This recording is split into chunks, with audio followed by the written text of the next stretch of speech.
একদিন বিকাল 5টার সময় দেখি কয়েকটি পিঁপড়া গর্তে থেকে মাটি এনে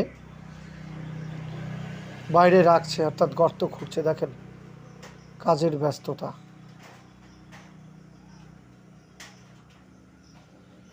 কোনো দিকে খেয়াল নেই, কাজ করেই চলেছে।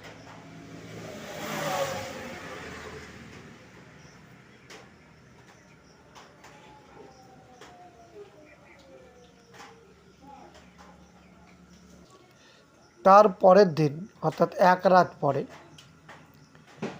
সকাল 6টার সময় দেখেন কত মাটি তুলে ফেলেছে।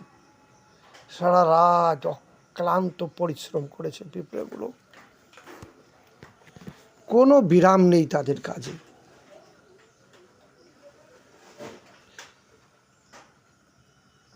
মাত্র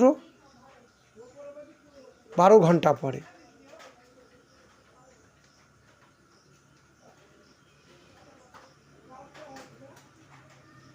আমি মন দিয়ে ভিডিও করছিলাম। দেখেন তার মাত্র 2 ঘন্টা পরে অর্থাৎ সকাল 6টা, 7টা, 8টার সময় দেখেন আরও কতগুলো গর্ত, ছোট ছোট গর্ত, সেখান দিয়েও তারা মাটি তুলছে। অদ্ভুত এই পিঁপড়েগুলো, তাদের কাজের কর্মদক্ষতা। মানুষ যদি এরকম মন দিয়ে কাজ করত, দেশের কতই না উন্নত হতো।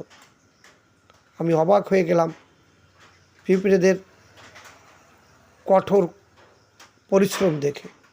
মানুষ কবে বুঝবে?